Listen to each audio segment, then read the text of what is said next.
Thank you so much. I am honored to be here with you today. My name is Daoud Nassar. Daoud is the Arabic name for David and was born in Bethlehem.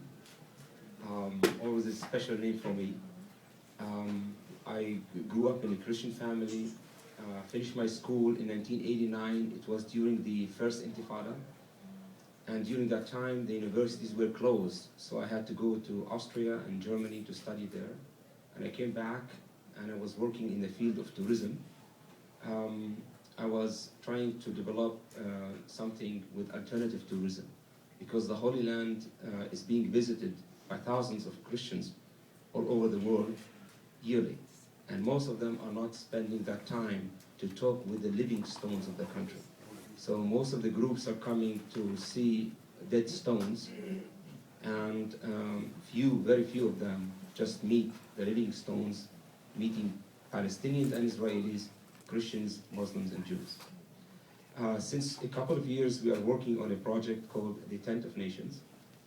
And I remember when I was in Germany, I was also talking in churches, and the first questions came to me always, how did you become a Christian? And my answer to it, the only thing we exported from our country is Christianity.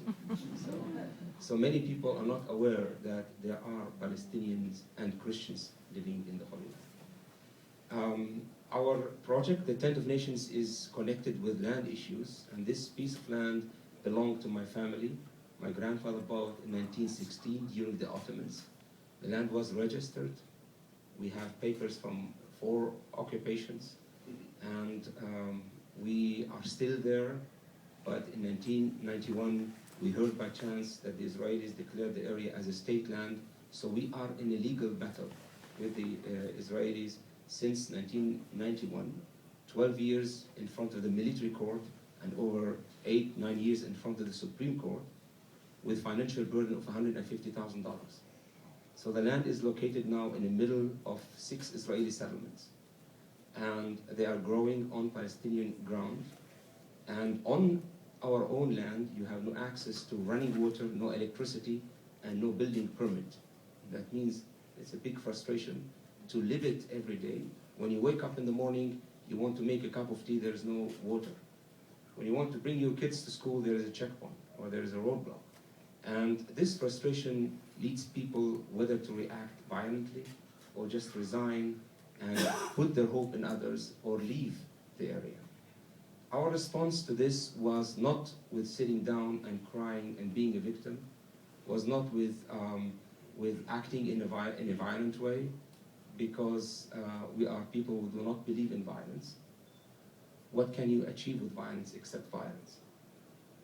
But our response was with faith, with love and hope, and we said we refuse to be enemies.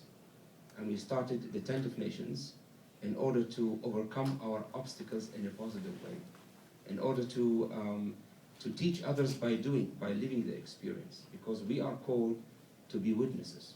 And this is what Jesus told his disciples: you will be my witnesses, starting in Jerusalem and the West Bank.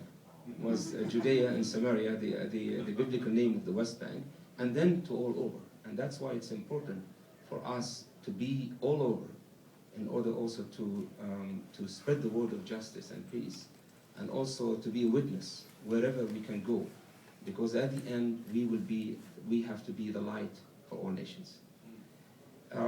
We are doing a lot of activities there, but the thing is, it's very important for us to believe that things are possible.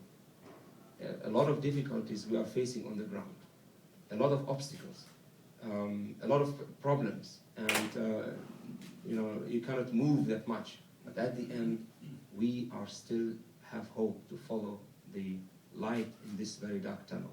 The candle is still burning.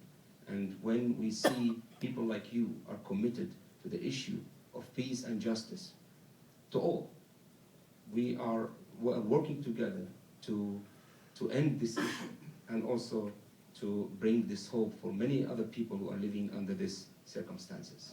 So I'm very happy and glad to be with you all, and God bless you.